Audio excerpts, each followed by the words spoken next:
Kris Middleton, legit. Depending on the punctuation, whether you use a question mark or exclamation mark, you're going to get two different narratives. If you heard anything from me before this playoff series, or even just before the entire playoffs in general, I wasn't as high on Kris Middleton as maybe others, and maybe there were also people that agreed with how I felt originally. But oh man, if you had any doubts on Kris Middleton being a legit number two to Giannis, I think all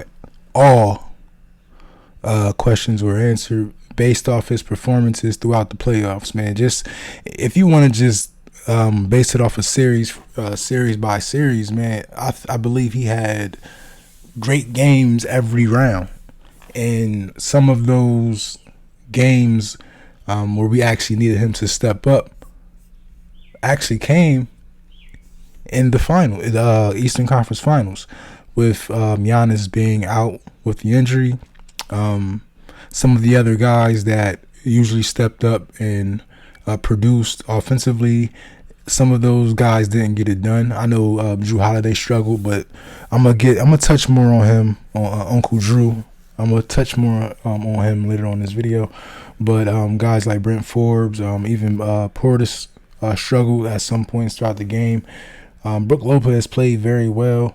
I believe that was Game 5. He had I think he had over 30 points. So it was very, very solid. And I think when you look at their Twitter handle or the Twitter feed for the Bucks, the meme or the picture I seen first was they're going to do it together. They're going to do it together, from head coach all the way down to the person with the fewest minutes. And when you look at the environment that they went through, I know everyone was pretty much hurt. You know, if you look at the Nets can say, oh well, if Kyrie would have been playing, or if James Harden would have been full strength, you know, but at least mostly every solid team had a significant injury, something that a team had to readjust, realign, and retool, refocus, etc. And I think with us having to deal with that and still not really miss Giannis, even though I can say that, but I can really feel the complete opposite, because I definitely feel like he was missed. But it was great to see the aggressiveness from Middleton and Jrue Holiday in this Game 6.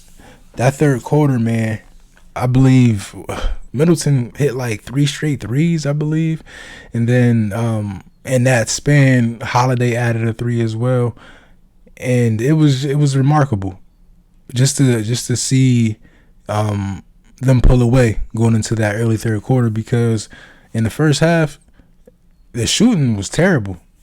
And even if you look at the stats to end the game from 3 for Middleton and Jrue Holiday, they both, I believe they both hit 4 threes, but they shot like 4 for 11, you know. So credit to those guys, they're still chucking it up, you know, and still believing in their shot. Now, there was another person I also questioned earlier on this year in basketball season, and that was Coach Bud. And honestly, man, I don't think his stance is as permanent or as strong as Middleton. And I believe it's because we are still seeing the same offense. It's like an ISO-ish / shoot threes, and it's like, I understand that's the nature of the NBA, and a lot of teams are doing that, but coaches are allowed to be creative. like they can add little twists and gadgets just to make the defense think more and hustle out to the open guy. Make that process a little bit more difficult. And when you don't see that in Coach Bud, it's like of course, yeah, we've seen him win Coach of the Year for 2 different franchises and things of that nature, but there's a point in time where Coach of the Year really doesn't mean anything. Like, if you're not really coaching this team and adjusting when those situations are called for, then you're not really a coach. It's like when you have a solid player that's elite when it comes to talent, it makes coaching easier. If you got Giannis or your team, or Kevin Durant or LeBron, or when you got these type of players with and then if they have like a high IQ, oh man, you'll have like a everybody knows who Peyton Manning is, man. Like, Peyton Manning would he would go to the line of scrimmage, make everybody have everyone line up, and he would still have like 30 seconds left on the play clock, and he would not hike the ball until 1 second left. And that's how good it was to have someone like that would be able to, take over for the coach whenever the coach isn't. I don't even know, what I mean, as far as if the coach it's not his lucky day today. You know what I mean? You can have a solid player that can step in and transition and get everyone where they needed to be.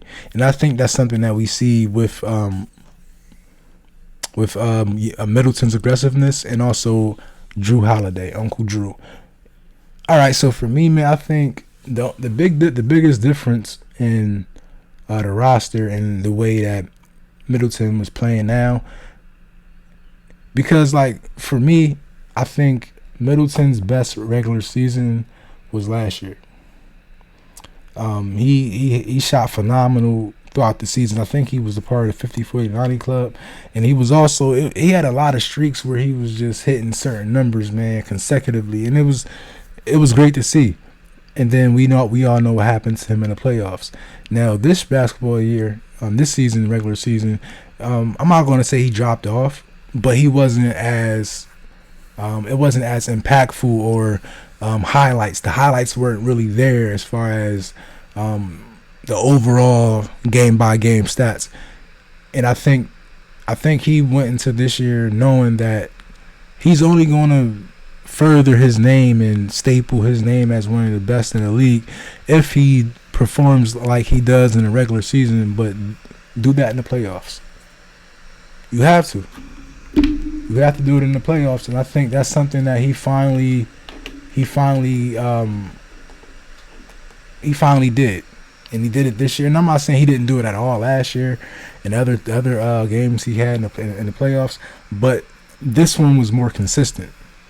These games were more consistent, and we needed him. Like these last 2 games since Giannis's injury, man, he stepped up big. Him and Holiday and Brook Lopez, everyone played to a higher level just to, counteract the absence of Giannis. But what I was going to say is that like the biggest difference between now and last year was the addition of Drew Holiday, and I think, man, I think having him on the team made everything easier for Middleton, because Middleton now he can actually move without the ball. Like I think what people don't understand is if you look at Middleton's game, it's not as smooth as you would want it to be as far as ball handling. He can get a shot off. He can fade away. He can create separation and get a shot off. But as far as the playmaking and the allowance or making the defense crack and pressure situations, that's Drew Holiday. He knows how to get the defense to break down. He knows how to find the open guy. He knows how to dribble, play make, and I think everything he brings to the table makes everything easier for Middleton and Giannis, etc. And it's just a huge upgrade from Drew Bledsoe.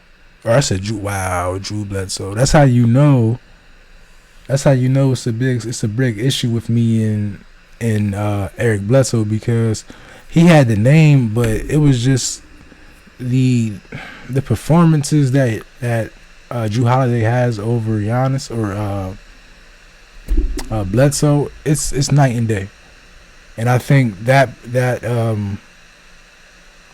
process has made everything easier for us as Bucks fans, knowing that, hey man, as long as we're within a couple points, we can lock down on defense and get it done. Because the biggest thing that Holiday brings over Bledsoe is defense, on ball defense, help defense, this IQ, and we all can see that in the way he plays, and which would basically help out the times where maybe he's not shooting very well from three, or he's not having a good game, or he's doing turnovers, or whatever, man. Whatever the situation is, I feel as though he can always put more effort on the defensive end to make up for those negativities. And I think, man, it's going to be tough going against the Suns. They're physical. They can score inside and out. They have another player similar to Drew Holiday, but I would say he's better than Chris Paul, just because he has more of a consistent jumper, and he's more experienced as far as knowing what systems to run, and which player needs the ball to attack the defense. And I'm not downgrading or complaining about Drew Holiday, because I'm taking him. He proved something to me that series when he was on the Pelicans, and it was him and Anthony Davis, and I believe they had DeMarcus Cousins as well. And man, they were just balling. So I always was a fan of Drew Holiday at that moment, but he always displayed everything that he's doing now. It may have been on a smaller level, but these traits and the instinct and the awareness, it was always there, man. So some things to look out for against the Suns: rebounding. If we can't allow these guys to get a lot of offensive rebounds, we have to limit them to one shot, get the rebound, run. Or maybe the Suns are a fast, quick team, so you want to adjust and make adjustments based on how you want to push the ball up the floor after a defensive rebound. You can slow it down, do tempo, but just based on what I've seen from the Bucks, it seems like we're just gonna be fast paced at all times, depending on who's pushing the ball. If Giannis is bringing the ball up, they're running. So I think that's something to look out for against the Suns, man. You want to limit them to one shot, get the rebound. You got to box out. You have to win the rebound game. If we win that, we'll be okay. And we also have to pressure Devin Booker, make sure that even though he can light it up and score from anywhere on the floor, we have to make sure he's taking difficult shots at any given time in the game. And if they're going to help defense, depending on, I know we're switching a lot now off the pick and roll, and I think that might be one of the biggest, if not the biggest, reason for the jump in defensive play, is because we're actually switching now. And I think I think it's going to be at some point where we're going to see some double teams on Devin Booker, just because I just think he's going to do his thing. I don't think we can stop him one-on-one with anybody. I don't see Giannis sticking him, throughout the game. So the backcourt is going to be very critical in the game. If we can make Chris Paul and Devin Booker work a little harder, make them a little frustrated, get them to miss shots, not concentrate as much, we can possibly win this series just by competing on a higher level in the backcourt and boxing out and getting rebounds, man. So we're going to go ahead and see how we turn out, man. thank you always and forever, Bucks fans, man. We made it to the conference finals, and we handled our business. Not like the last time we was up 2-0 and lost to the Raptors, man. We won the series 4-2, and now you want to see us in the NBA Finals for the first time since like '73. And I'm gonna be very honest. I haven't been a Bucks fan the longest. If you actually like know me as a person, I'm a Duke basketball fan. So if you look at Atlanta's team, they got Cam Reddish and Herter, and I'm not gonna lie. Like if I had to pick the team, which team I love more, the Bucks or the Blue Devils, I'm going to choose the Blue Devils. I've been a Duke fan for almost all my life, so that's the only reason why. But I rooted for the Bucks, man. The whole series. I couldn't allow myself to not root for the Bucks, knowing that this is probably their best chance to win the championship, based off of some of the injuries and things that that happened. But I believe we're gonna be fine, man, if we can go ahead and continue to build from this season and hopefully create a dynasty, man. Thank y'all for tuning in. Good luck to the Bucks, man. Hopefully we get this game one locked up. Peace.